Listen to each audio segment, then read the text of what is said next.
Bonjour et bienvenue à la 16e édition du Business and Legal Forum. On a le plaisir de vous retrouver après une plénière passionnante qui était consacrée à Quelle France en 2050, l'ouvrage de Patrick Artus.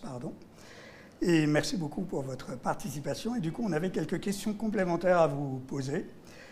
Donc je vais commencer par vous, Philippe. Est-ce que vous pouvez vous présenter rapidement, nous dire qui vous êtes? Et la question que je vais vous poser, c'est quel est le lien entre l'attractivité économique de la France et sa réglementation?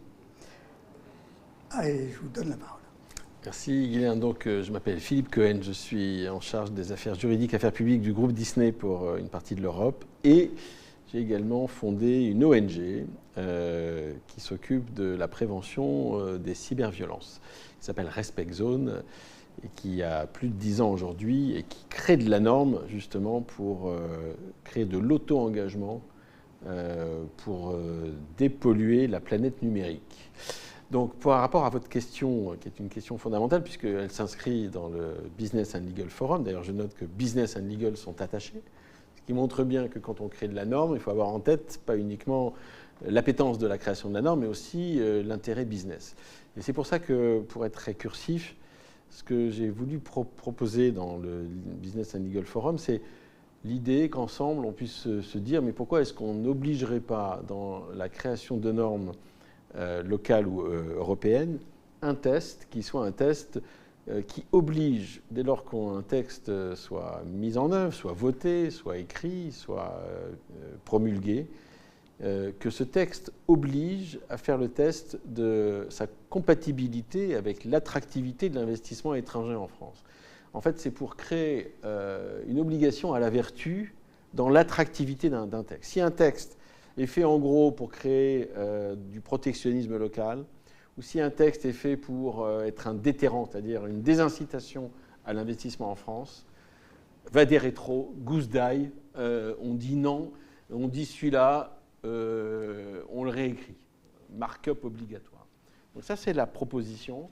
Et le deuxième point que je voulais indiquer sur le lien entre la réglementation et l'attractivité, c'est faites confiance dans les alluvions, la sédimentation et l'empirisme et la compréhension des opérateurs. Les opérateurs n'ont qu'un but, c'est de créer de la valeur pour eux-mêmes et pour leur environnement.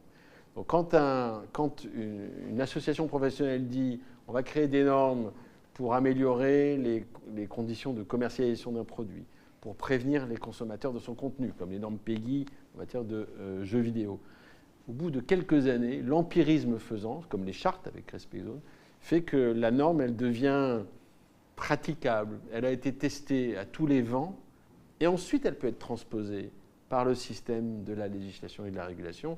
Donc faites confiance aux entreprises, nous sommes vos laboratoires, nous sommes les laborantins du législateur et du régulateur. Et c'est de cette confiance que business and legal peuvent se tindériser enfin ensemble. Eh bien, merci beaucoup. Vincent, si vous pouvez nous dire un petit mot sur vous. Et la question, c'est la réglementation française, obstacle ou atout à l'attractivité? Vincent Dufiel, donc je dirige les affaires publiques du groupe Imerys. Imerys qui opère des mines et des carrières partout dans le monde. Et en France, nous avons un projet de mine de lithium pour répondre aux enjeux de souveraineté énergétique et de transition énergétique.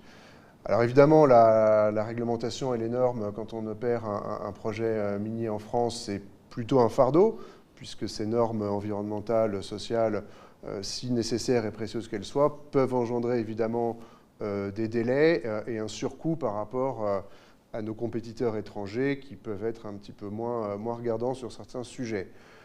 On peut dire aujourd'hui qu'on a un gouvernement qui tente de compenser ce surcoût, notamment par des mécanismes de subvention publique qui sont très appréciés et qui permettent de rendre ce type de projet français compétitif. Pour ce qui est de la simplification, c'est un peu moins gagné, mais ça va également dans le bon sens, tant au niveau de la France qu'au niveau européen, avec le CRM Act, notamment dans le domaine des minéraux critiques, où on sent que ça va dans le bon sens. Donc ça, c'est, on va dire, la partie un peu négative de la norme, en tout cas de cet afflux de normes. En revanche, si on veut voir les choses plus positivement, on se rend compte que dans de nombreux pays étrangers, qui ne sont pas forcément les meilleurs en termes ESG. Le fait d'être une entreprise française, donc qui a cette expertise, ce savoir-faire en matière environnementale et sociale, qu'on acquiert finalement grâce aux normes françaises, est un réel atout compétitif et que ces pays ont très envie qu'on investisse chez eux, qu'on opère chez eux, pour quelque part bénéficier de cette expertise normative. Donc il y a du plus et du moins dans cet accroissement de normes, mais comme on est très optimiste, on va dire que c'est que du plus. Merci beaucoup. Fabien, et alors la question, comment la fabrique de la norme en France est-elle perçue? Merci Guilain. Fabien Ganivet, je suis avocat au barreau de Paris. Je suis en charge de sujets de compliance, d'investigation interne et de pénal des affaires. Et donc je travaille sur beaucoup de problématiques que l'on a évoquées ce matin, que ce soit la lutte anticorruption, la lutte anti-blanchiment, les sujets de RSE, de devoir de vigilance. À travers ce prisme, je veux bien essayer de répondre à votre question. Sans être dogmatique, en général, la loi, quand on interroge les entreprises, est perçue comme bavarde et top-down dans la manière dont elle est pensée et dont elle est aussi appliquée. Bavarde, c'est le débat récurrent sur l'inflation législative en France. Chaque année, on publie à peu près 70 000 pages supplémentaires de journal officiel. On a beau multiplier les rapports sur le sujet, faire des lois de simplification. C'est précisément par de nouvelles lois qu'on envisage de simplifier le système juridique existant. Donc en définitive, il y a cette façon de penser la régulation en France. C'est vraiment une tradition quasiment culturelle, consubstantielle à notre pays, qui fait que pour résoudre un problème, on vit dans l'illusion qu'il faudrait une norme nouvelle et supplémentaire. Top-down, c'est-à-dire c'est la manière dont elle est pensée. Il est évident que du point de vue de l'intérêt général, c'est bien la puissance publique qui est la première légitime, ça va sans dire, pour penser la norme en termes d'objectifs politiques. Mais quant à la manière dont ensuite elle est fabriquée, associer quand même les principaux utilisateurs au moins en amont, on a des études d'impact qui sont désormais obligatoires pour les projets de loi depuis une quinzaine d'années.